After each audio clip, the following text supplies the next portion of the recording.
इससे बहुत बड़ा संकट पैदा होगा, लेकिन लोगों की जिंदगी को बचाना यह हमारी सरकार की प्राथमिकता थी। इसीलिए हमारी सरकार ने इतना बड़ा कठोर फैसला किया और विश्वास के साथ फैसला किया कि यदि लॉकडाउन के कारण कोई चुनौती अथवा कोई संकट भविष्य में पैदा होगा तब उसका मुकाबला करेंगे और उस पर विजय प्राप्त करेंगे।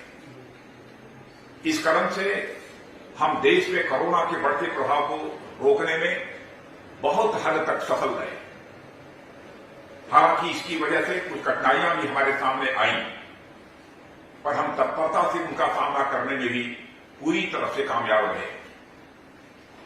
समय को देखते हुए सरकार अनेक ऐसी योजनाएं चलाई जिन्होंने जरूरतमंद लोगों की न केवल तात्कालिक बल्कि भविष्य की जरूरतों को भी पूरी की। प्रधानमंत्री गरीब कल्याण अन्न योजना ऐसी ही योजना है जो हमारे गरीब भाई बहनों के लिए एक वरदान बनकर आई है। और माननीय प्रधानमंत्री मोदी जी द्वारा चलाई गई यह योजना कोविड-19 के दौरान जरूरतमंदों के लिए बड़ी मददगार साबित हुई है। और मैं बधाई देना चाहता हूं हरियाणा सरकार के मुख्यमंत्री श्री मनोहर लाल जी खट्टर और वहां के उप मुख्यमंत्री श्री दुष्यंत चौटाला और पूरी सरकार को, जिन्होंने केंद्रीय योजनाओं के अतिरिक्त भी राज्य स्तर पर राज्य सरकार के माध्यम से कई योजनाएं प्रारंभ की, ताकि कोविड से जो लोग प्रभावित हुए हैं उनको किसी भी प्रकार की कठिनाई का सामना न करना पड़े। महामारी के दौरान 80 करोड़ से अधिक लोगों को मुफ्त अनाज उपलब्ध कराने की यह देश ही नहीं बल्कि मैं दावे के साथ कह सकता हूं कि दुनिया की यह सबसे बड़ी योजना है। कम संसाधनों के बावजूद कोविड महामारी का संतुलित प्रबंधन और जनता के लिए इतनी विशाल अन्य योजना आज लोगों के लिए एक रिसर्च का विषय बन गया है। और आप सबको शायद इस बात की जानकारी नहीं होगी, दुनिया के कई देशों में मुझे जाने का अवसर प्राप्त हुआ है। लोग इन योजनाओं के संबंध में चर्चा करते हैं। इतना बड़ा आर्थिक बोझ भारत सरकार ने कैसे उठा लिया, इतनी बड़ी चुनौती को भारत सरकार ने कैसे स्वीकार कर लिया। पर मुझे तो यह बताया गया कि हरियाणा सरकार द्वारा इस योजना के तहत लगभग 1 करोड़ 22 लाख लोगों को 5 किलोग्राम गेहूं मुफ्त में दिया जाएगा। साथ ही यह जानकर मुझे और भी खुशी हुई कि पिछले वर्ष शुरू की गई इस योजना को बढ़ाकर अब दिवाली और छठ पर्व यानी पूरे नवंबर महीने तक कर दिया गया है। ऐसे में अगले 3-4 माह तक हमारे गरीब भाई बहन बिना किसी चिंता के अपनी आजीविका चला सकेंगे। यह एक बड़ी राहत की बात है और यह हमारी सरकार की व्यवस्था और आम जनता के प्रति उनकी संवेदना का भी एक प्रमाण है। और अभी इस योजना के लाभार्थियों से संवाद में जब कर रहा था, सचमुच उनके चेहरे को मैं पढ़ने की कोशिश कर रहा था। उनके चेहरे पर एक संतुष्टि का भाव था, निश्चिंतता का भाव था, जो कि साफ दिख रहा था। और उन्हें इस बात का पूरा भरोसा है कि किसी प्रकार का संकट क्यों न हो, किसी भी प्रकार की विपत्ति क्यों न हो, चाहे वह केंद्र सरकार है अथवा राज्य सरकार, वह आज भी खड़ी है और जरूरत पड़ेगी तो कल भी खड़ी रहेगी, आगे भी जरूरत पड़ेगी। यह सरकार, दोनों सरकारें सदैव हमारे साथ खड़ी रहेंगी।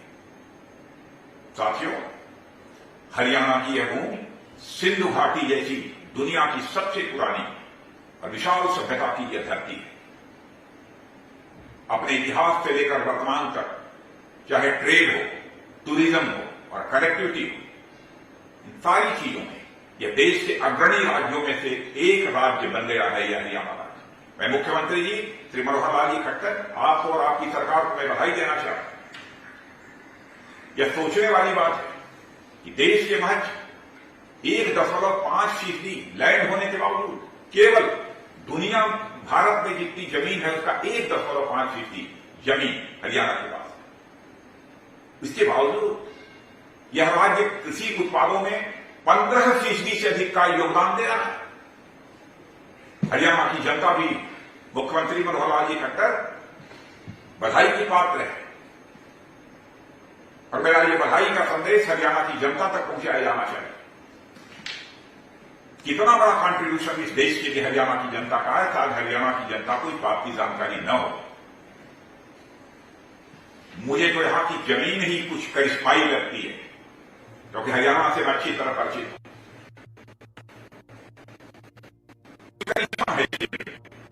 देश के सबसे ज्यादा किसान और किसान ही सबसे ज्यादा जवान, और जवान ही नहीं बल्कि सबसे ज्यादा जवान पैदा करने वाली धरती है हमारी हरियाणा की। और अब तो स्थिति यह है कि जमीन से सोना उगलवाना हो या फिर ओलंपिक से सोना लाना हो, दोनों में ही हरियाणा अपना झंडा बुलंद किए हुए। मैं हरियाणा की जनता को इसके लिए हार्दिक बधाई देता हूं। साथियों, पर इन्हीं के साथ इसका एक दूसरा पहलू भी रहा। अतीत में, पास्ट में इस समृद्ध प्रदेश को पॉवर्टी यानी गरीबी और भूख का भी सामना करना पड़ा है। मुझे याद है 2011 में राज्य में हर 100 लोगों में लगभग 11 लोग पॉवर्टी लाइन से नीचे थे, गरीबी रेखा के नीचे थे, यानी वे अनाज के अभाव और गरीबी के प्रभाव में जीवन यापन कर रहे थे। हालांकि यह राष्ट्रीय औसत से कम था, पर इस समृद्ध प्रदेश में काफी बेहतर काम किया जा सकता था। आज जब मैं माननीय मुख्यमंत्री श्री मनोहर लाल जी खट्टर के नेतृत्व में लाखों करोड़ों जरूरतमंद लोगों तक अन्न पहुंचते देख रहा हूं, तो हरियाणा सरकार के प्रति मेरा विश्वास सचमुच और सुदृढ़ हुआ है और मन के अंदर एक सम्मान का भाव पैदा है। मुझे याद आता है कि जब मैं आप लोगों से इस खट्टर जी की सरकार के लिए मतों का आशीर्वाद लेने आया था, हमारी कई सार्वजनिक सभाएं उस समय हरियाणा राज्य में हुई थी, तो उस समय मैंने एक बात कही थी और मैं उसे याद दिलाना चाहता हूं। मैंने कहा था कि हम कभी जनता की आंखों में धूल झोंक कर नहीं, जनता की आंखों में आंख डालकर अपने लिए समर्थन जुटाते हैं। यह मैंने कहा था उस समय, और आज जब मैं अन्नदान के महाअभियान में आप लोगों के बीच उपस्थित हूं, तो आप लोगों के साथ साथ मैं अपना भी आत्मविश्वास बढ़ता हुआ पा रहा हूं। जो हमने कहा था उसको हमारी सरकारों ने पूरा किया है। आपने देखा होगा इस देश में बहुत सारी सरकारें हैं, वादे बहुत किए, आश्वासन बहुत दिए, लेकिन वहां वादे और आश्वासन पूरे नहीं हुए।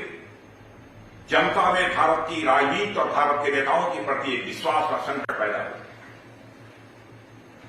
सचमुच हम गौरव के साथ कह सकते हैं, गर्व के साथ, कि हमारी सरकारों ने भारत की राजनीति पे पैदा हुए इस विश्वास के संकट को चुनौती के रूप में स्वीकार किया और उस पर विजय प्राप्त की।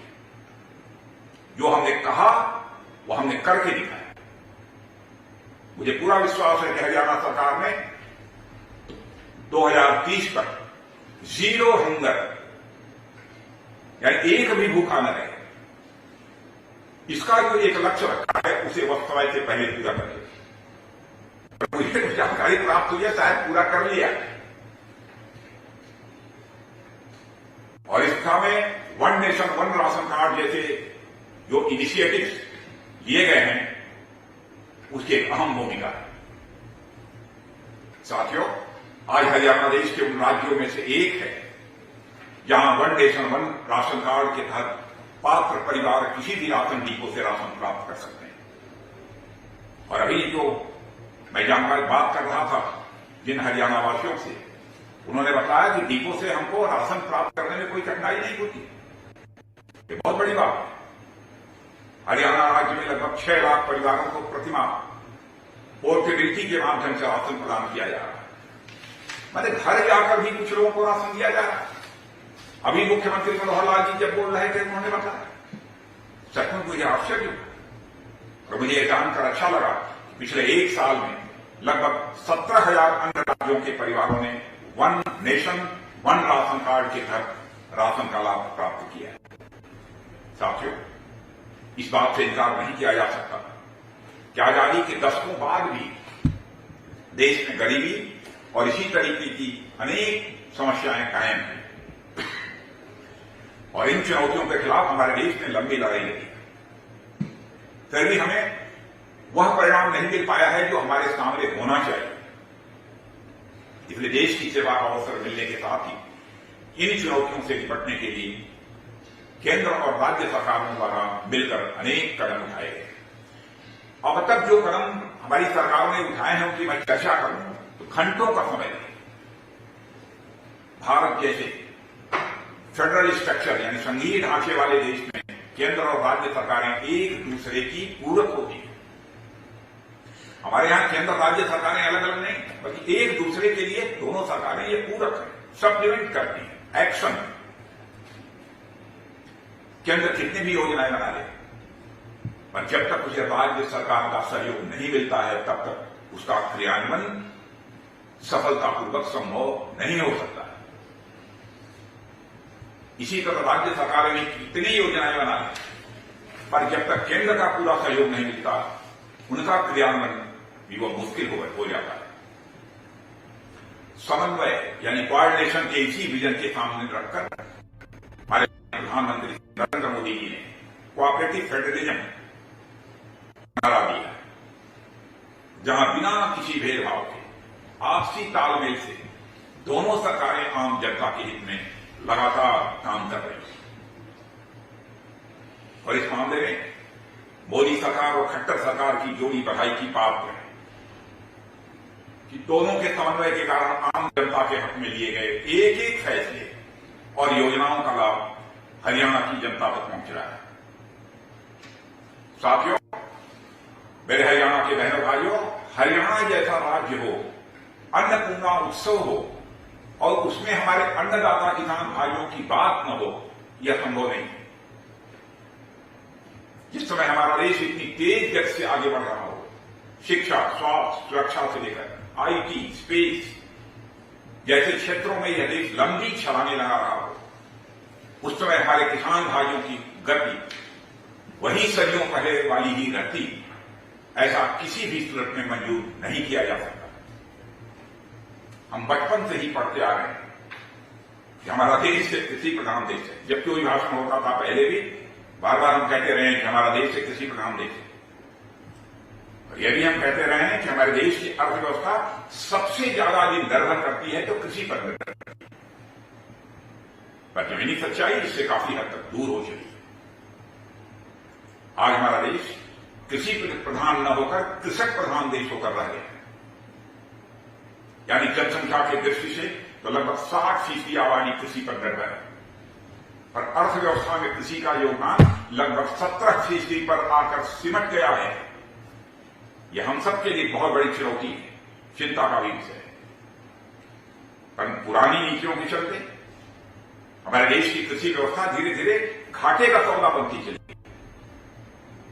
पूरे साल भर खेत में हाड़ तोड़ मेहनत करने के बाद किसान को जब कुछ मिलने की बारी आती है तो पता चलता था कि जितना हाथ में आया है उससे ज्यादा खेती में खर्च हो चुका है।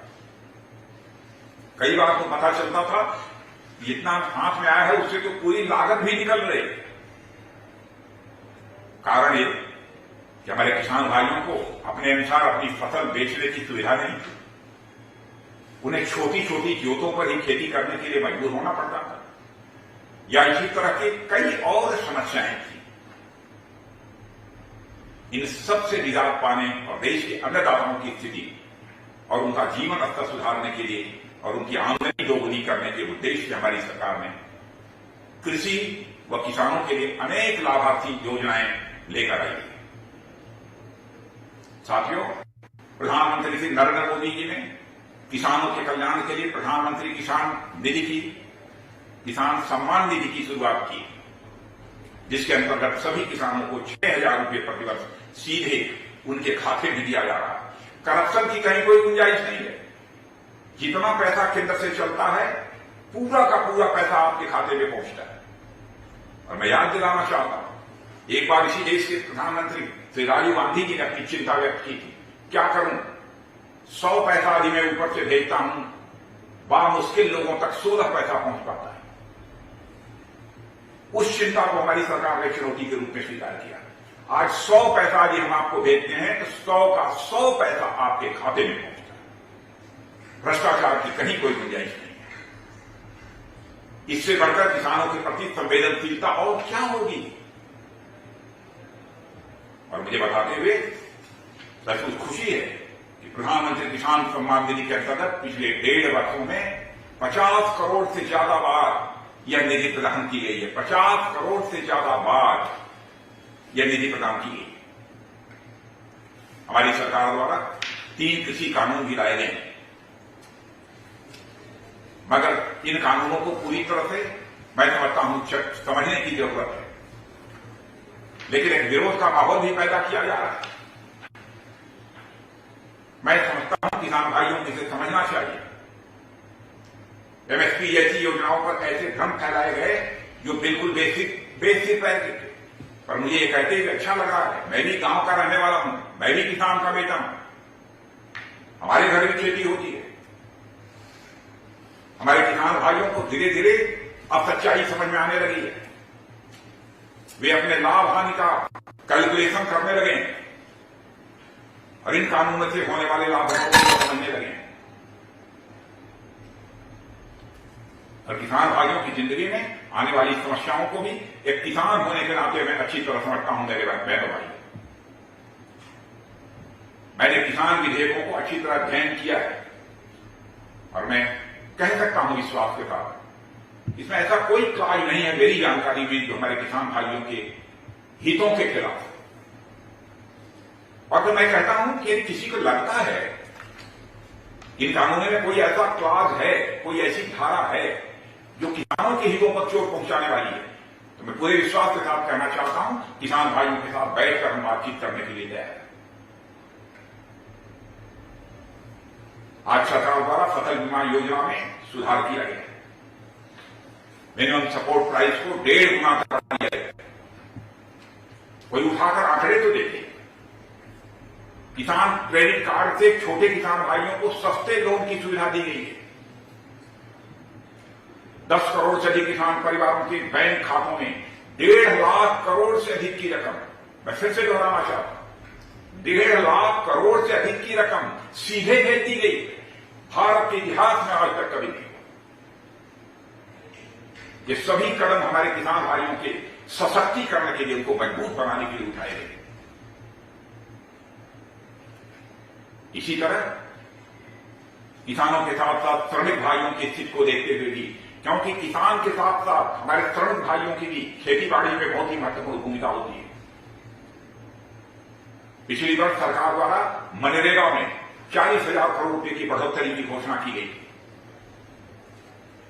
और अनुमान के मुताबिक इससे देश भर में 300 करोड़ मानव दिवसों के रोजगार मिलने की संभावना जताई गई। लेकिन साथियों, मुझे कहते हुए खुशी है और संतोष का भाव भी मेरे अंदर पैदा हो रहा है। पिछले साल जब महामारी के चलते उद्योग धंधे ठप पड़ गए थे, उस दौरान मनरेगा से हरियाणा में रिकॉर्ड 180 लाख मानव दिवसों का रोजगार सृजन किया गया। मैं बधाई देता हूं हरियाणा सरकार को, मुख्यमंत्री जी मनोहर लाल जी खट्टर को। करिश्मेटिक काम किया है हरियाणा की सरकार ने। यह आम जन के प्रति केंद्र सरकार की चिंता, दूरदर्शिता और राज्य सरकार के साथ उसके समन्वय को ही दर्शाता है। मोदी सरकार द्वारा शुरू की गई दुनिया की सबसे बड़ी वैक्सीन ड्राइव, वैक्सीनेशन कार्यक्रम जो चला है कोरोना के खिलाफ, इस वैक्सीन ड्राइव में भी हरियाणा सरकार का बहुत बड़ा योगदान रहा है। सभी चुनौतियों से निपटते हुए राज्य के डॉक्टर्स, पैरामेडिकल स्टाफ के सहयोग से हरियाणा की आधी से अधिक जनता वैक्सीन की 1 डोज ले चुकी है, यह जानकारी मुझे प्राप्त हुई है। और जो शेष बचे हैं उनके वैक्सीनेशन का काम भी तेजी के साथ चल रहा है, यह भी मुझे बताया गया। मेरे बहनों भाइयों, इसी तरह कृषि, शिक्षा, स्वास्थ्य, ट्रेड, ट्रांसपोर्ट और कम्युनिकेशन के क्षेत्र में केंद्र और हरियाणा राज्य सरकार के बीच कोऑर्डिनेशन अपने आप में एक बड़ा उदाहरण है, बड़ी मिसाल है। हरियाणा के मेरे भाई बहनों के लिए डायरेक्ट बेनिफिट ट्रांसफर, डीबीटी के नाम से इसे जानते हैं, प्रधानमंत्री किसान निधि योजना, प्रधानमंत्री जनधन योजना, सुरक्षा बीमा योजना, जीवन ज्योति बीमा योजना और अटल पेंशन योजना, मैं समझता हूं कि शायद सभी को इसका नाम न याद हो। ऐसी अनेक योजनाएं हैं जिसके माध्यम से केंद्र और हरियाणा सरकार मिलकर राज्य की जनता के कल्याण के लिए निरंतर काम कर रहे हैं। इसके साथ ही अपने स्तर पर हरियाणा सरकार कृषि, उद्योग, व्यापार और सेवाओं के क्षेत्र में लगातार नए नए कदम बढ़ाते हुए नई दूरियां तय कर रही है। हम नए माइलस्टोन स्थापित कर रहे हैं।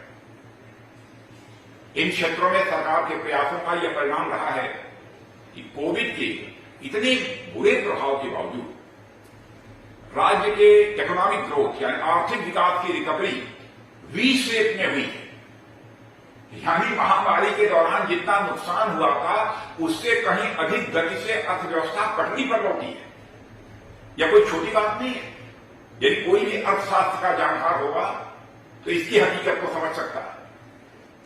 हमारे यहां कहा गया है, अविश्रमो लोकतंत्राधिकार, यानी लोकतंत्र की सेवा में, जनता की सेवा में विश्राम कहां संभव है। मैं समझता हूं कि यह बात माननीय मुख्यमंत्री पर पूरी तरह से लागू होती है, उनकी पूरी टीम पर लागू होती है।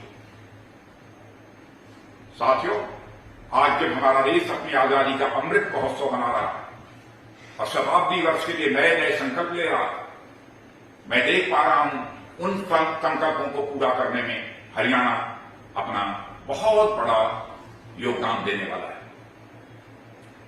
आजादी से लेकर अब तक, जैसा कि मैंने पहले ही कहा, चाहे राष्ट्रीय सुरक्षा हो, चाहे खाद्य सुरक्षा हो, शिक्षा हो, प्रशासन हो, या फिर खेल हो, उद्योग हो, मनोरंजन का क्षेत्र हो, समग्र रूप से राष्ट्रीय विकास में हरियाणा का अतुलनीय योगदान रहा है और आज भी है, और आश्वस्त हूं हरियाणा का योगदान भविष्य में भी रहेगा। मेरे बहनों भाइयों, आने वाले वर्षों में भी मैं हरियाणा की भागीदारी में बढ़ोतरी की आशा ही नहीं करता हूं, बल्कि मैं अपने विश्वास की अभिव्यक्ति करता हूं। और मुझे पूरा विश्वास है कि हरियाणा के भाई बहन अपने मन, वचन और कर्म से राष्ट्र निर्माण में अपना पूरा सहयोग देंगे। और यह बात मैं इसलिए कह रहा हूं कि भूत में भी दिया है और भविष्य में भी वो देंगे, और राष्ट्र को एक नई ऊंचाइयों पर हरियाणा की जनता ले जाएगी। इस अवसर पर अधिक कुछ न कहते हुए मैं अन्नपूर्णा उत्सव के सभी लाभार्थियों को तहे दिल हार्दिक बधाई देता हूं और इसकी सफलता की कामना करते हुए अपना निवेदन समाप्त करता हूं। बहनों भाइयों, आप सभी को बहुत बहुत धन्यवाद। आप सभी को बहुत बहुत नमस्कार।